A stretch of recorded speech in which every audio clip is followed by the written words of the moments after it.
What's up, guys? Welcome to Dual Sport Outdoors. So we're just going to take a couple of minutes real quick to talk about the bike here as kind of a first impressions type deal. This is my 2024 KLR 650 with ABS, and you can see I have it set up with the Nelson Rigg Hurricane Series Dual Sport tail bag and adventure, or Dual Sport saddlebags and adventure tail bag. Sorry, rented lips, borrowed tongue. And then, of course, this is the phone mount that you see my riding footage from for the time being until I get a real camera that I can mount to my helmet or whatever. But you can see I got the red and black. Down here on the bottom, I have the Tusk skid plate. I just put that on last night, so we'll talk about that down the road. But so far I'm liking the bike. I haven't ridden it at night, but those headlights are still pretty freaking bright. I mean, they're LED, it's daylight, and you can still make them out. Wind protection on it's great. It's pretty chilly up here today, and I didn't even really feel anything because of the fairing and that windscreen, which is adjustable.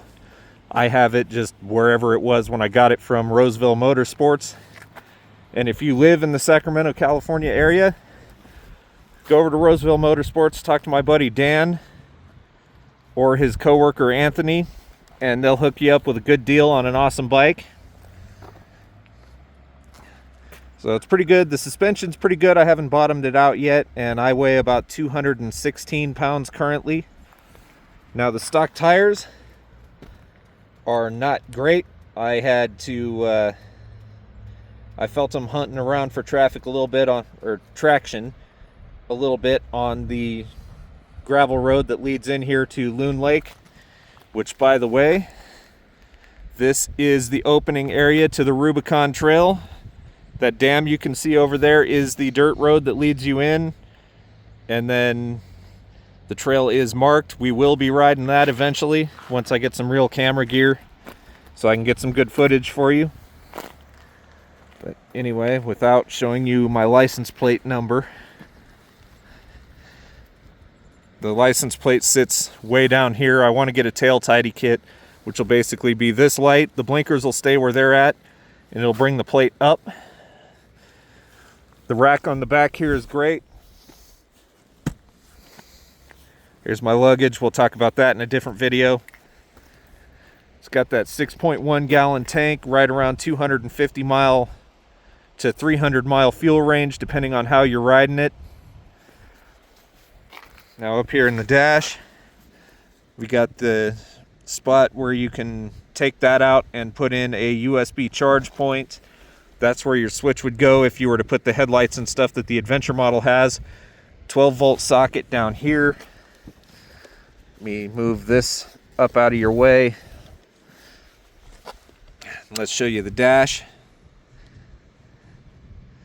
So you can see your fuel range, or your fuel gauge, clock, speedo, trip counter. Nothing really to write home about. I have 197 total miles on the bike. Currently, about 69, 70 of that was ridden today up here to this location. Your fuel tank opens with a key. The bike comes with this nice Kawasaki sticker here that protects it when you have your key ring hanging there. The seat on this thing is incredibly comfortable. I mean, I've got a bad back and I didn't feel a damn thing worth of pain up here. Mirrors, typical stock mirrors on a dual sport. They suck. You can't see anything but your elbow. Got that 651cc liquid cooled 4-stroke engine down there, fuel injected on this particular model. Now my dealership, Roseville Kawasaki, they put in a battery tender plug for you. So if you have a battery tender, you can plug right in. Passenger pegs, I'll get back to you on how my wife feels about riding on the back of it once I've had her on, but I don't want to have her on there until I get used to it. Now you got your high beam, low beam, turn signal, horn, which is pretty loud. You can see your turn signal really isn't all that obnoxiously bright on this. And then you just press this button to shut it down. Let's fire it up so you can hear it. So that's what she sounds like running. Got kind of a nice, quiet yet thumpy sound. Doesn't have that chirp anymore that the KLR used to have. I do want to eventually put on a Yoshimura RS2 exhaust. Kind of frowned upon in my state of California, but you know what? Gavin Newsom can cry me a river because I want my motorcycle to sound like a motorcycle, damn it.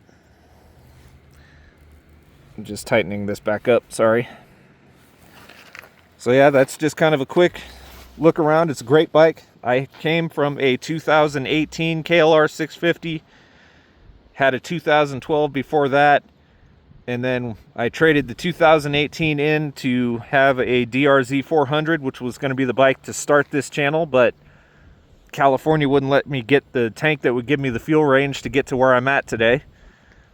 So I traded it in for my beautiful 24 KLR here.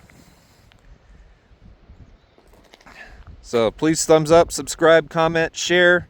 I'm going to try to throw in some riding footage at the end of this. Hopefully there's not too much wind noise since my phone camera has been mounted on that mount behind my windscreen. And I'll see you guys in the next video. Of Georgetown, California, we're starting at the Stumpy Meadows end, and I'll stop the video at the other end of the road. I don't have a microphone, so I can't talk to you guys while we're riding, so just enjoy the ride. And if there's too much wind noise and all that, I'm going to excuse the car. I will just throw in some music, and you guys can just relax and ride with me to some tunes. So let's hit the road, shall we?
trailhead for the Rubicon, and I do intend to eventually ride across that. But we will probably end up out at Loon Lake, and I'm going to try and get some riding footage of the bike off-road out there as well, probably both on and off bike, so we can do our first impressions video, because this is new. So just wanted to show you guys that from this little vista point that you can pull off on. Let's keep going.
this little detour over to Uncle Tom's cabin and show you this, because it's a cool little place if you're up riding this way to quench your thirst and hang out after a hard day's riding or whatever.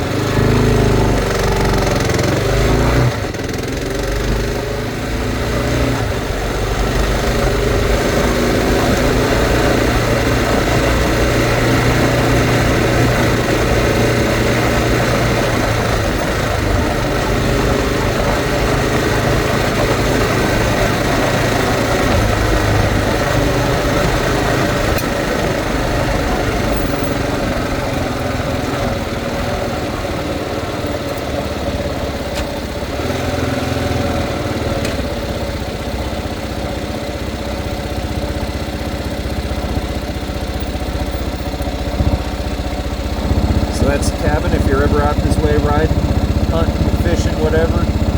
You get hungry or thirsty, it's a cool little spot to stop. So let's carry on through this little dirt road and keep on our ride through Wentworth.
Silver Springs Road, guys. Right ahead of us is Ice House Road, which you can also come up Highway 50 and turn left on Ice House to get to where we're going.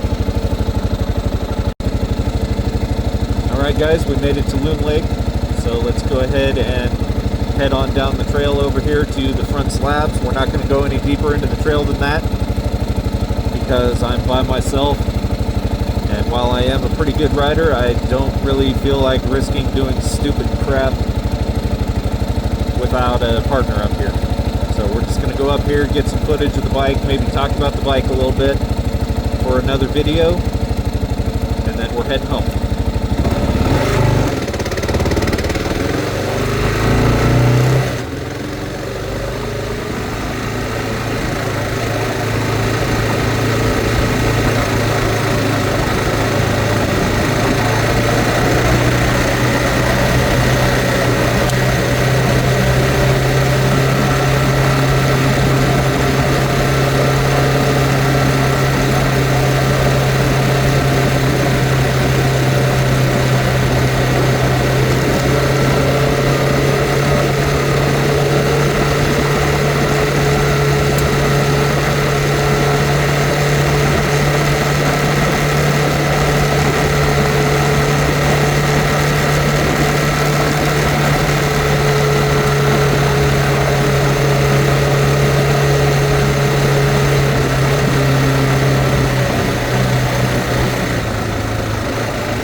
All right, ladies and gentlemen, we're gonna go ahead and ride back on up out of the Loon Lake area, start heading home so I can try to be home in time to meet the missus for lunch.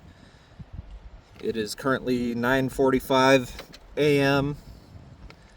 So I'm gonna bring you guys with me back on up out of here, out of the Loon Lake Rubicon area, and I'll cut footage probably when we transition back to pavement. So enjoy the ride.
Alright guys, just gonna swing into this restroom real quick and head home.